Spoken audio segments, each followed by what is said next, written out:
Hi friends, AK64 படத்தோட pre production போயிட்டு இருக்கு அப்படின்னு ஆல்ரெடி ஆதிக் ரவிச்சந்திரன் ஒரு இன்டர்வியூல சொல்லியிருந்தாரு. அண்ட் இப்போ நம்ம AK64 படத்தோட ப்ரொடியூசர் சைடில் நிறைய விஷயங்கள் மாறிட்டு இருக்கு. ஏன்னா ஃபர்ஸ்ட் இந்த படத்தை ரோமியோ பிக்சர்ஸ் ராகுல் தான் ப்ரொடியூஸ் பண்றதா இருந்தது. அதுக்காக போட்டோ ஒன்று ரிலீஸ் ஆனிச்சு. ரோமியோ பிக்சர்ஸ் ராகுல் அண்ட் நம்ம தல சார் ஆதிக் ரவிச்சந்திரன் இவங்க 3 பேரும் இருக்கிற மாதிரியான ஒரு போட்டோ ரிலீஸ் பண்ணி அபிஷியல் கூட்டணி அப்படின்ற மாதிரி சொன்னாங்க. அண்ட் அதுக்கப்புறம் ரோமியோ பிக்சர்ஸ் இப்ப விலகிட்டாங்க.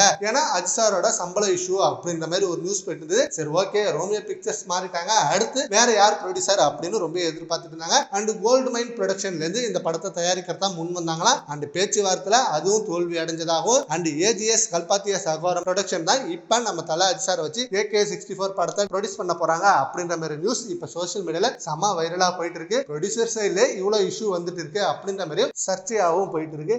சீக்கிரமே இதுக்கு ஃபுல் ஸ்டாப் வைக்கிற விதமா படத்தோட அபிஷியல் அனௌன்ஸ்மெண்ட் ரிலீஸ் ஆகணும். படத்தோட ப்ரொடியூசர் யாரு, படத்துல மியூசிக் டைரக்டர் யாரு, அண்ட் எப்ப படம் ஸ்டார்ட் பண்ண போறாங்க அப்படின்னு ஒரு அபிஷியலா நியூஸ் கிடைச்சதான் நம்ம AK ஃபேன்ஸும் செம்ம ஹாப்பியா வெயிட் பண்ணிட்டு இருப்பாங்க. குட் பேட் அக்லி படத்துக்கு அப்புறம் எந்த ஒரு அபிஷியல் அப்டேட்டும் இல்லாம இருக்கு.